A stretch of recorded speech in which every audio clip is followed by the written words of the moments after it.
नमस्कार, जय शिवराय मित्रांनो. सध्या मुख्यमंत्री माझी लाडकी बहीण योजना पूर्ण महाराष्ट्रामध्ये गाजत आहे आणि इथे आपल्याला 1500 रुपये दर महिन्याला भेटणार आहेत प्रत्येक महिलांना. आणि त्या महिलांना भरपूर सारी चेंजेस झालेले आहेत, जसं की वयाची जे अर्ज करण्याची तारीख आहे ते वाढवण्यात आलेली आहे.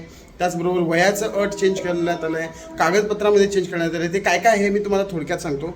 पहिली गोष्ट म्हणजे तुम्हाला आता कागदपत्रांची गरज, तहसील कार्यालयात तुम्हाला जायची गरज नाही आहे. तुम्हाला फक्त आता लाडकी बहीण योजनेअंतर्गत जे मुदत होती, जे 15 जुलैपर्यंत करण्यात आली होती, तर ते 31 ऑगस्टपर्यंत करण्यात आलेलं आहे.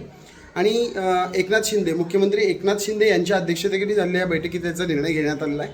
शिवाय त्याचबरोबर यांच्या नेमक्या अटी किंवा या नव्या घोषणा काय काय असतील ते मी तुम्हाला सांगतो. की जो मुदत होता तो 1 जुलै 2024 पासून ते 15 जुलै 2024 पर्यंत अर्ज करण्याची ही तारीख होती, पण ती आता वाढवून तुम्हाला 31 ऑगस्टपर्यंत तुम्ही हे करू शकता. त्यानंतर लाभार्थी महिलांना 31 ऑगस्टपर्यंत त्यांना हे वेळ देण्यात आलेला आहे. दुसरी गोष्ट की 1500 रुपये दर महिना तुम्हाला ते मिळतं.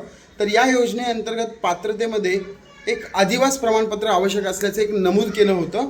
तर त्या आता लाभार्थी महिलेकडे आदिवास प्रमाणपत्र उपलब्ध नसेल तरी त्याऐवजी आपण त्या वर्षापूर्वीचे एक रेशन कार्ड असेल किंवा मतदान ओळखपत्र असेल, शाळा सोडल्याचे प्रमाणपत्र असेल किंवा जन्मदाखला, या 4 पैकी कोणतेही एक ओळखपत्र जर ग्राह्य धरण्यात येणार आहे तर त्याच्यामुळे तुम्हाला आदिवास प्रमाणपत्र नमूद केलं होतं त्याची गरज नाही आहे.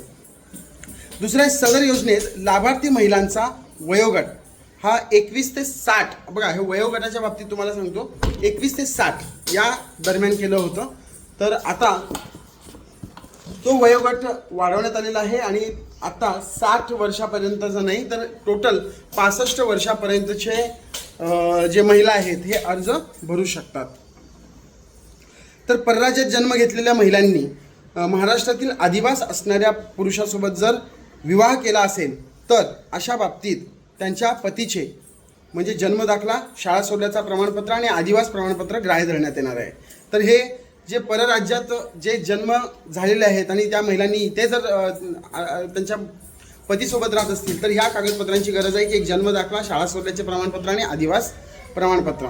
त्यानंतर 2.5 लाख म्हणजे 2.5 लाख उत्पन्न त्यांचं जे घरचं आहे, जर ते नसेल, 2.5 लाख उत्पन्न नसेल तर त्या कुटुंबाकडे पिवळे किंवा केशरी जर रेशन कार्ड असेल तर त्यासुद्धा महिलांना हे आपल्याला फायदा घेता येणार आहे, ही सुद्धा लक्षात ठेवा.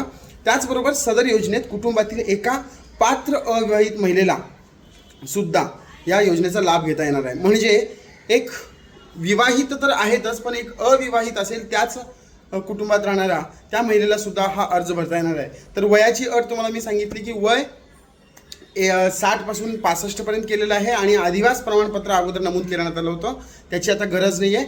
तर अशा पद्धतीनं तुम्ही माझी लाडकी बहीण योजना याच्या अंतर्गत तुम्ही फॉर्म भरा आणि त्याचा फायदा घ्या. व्हिडिओ आवडल्यास लाईक करा, शेअर करा आणि सबस्क्राईब पण करा, फॉलो करा. थँक्यू.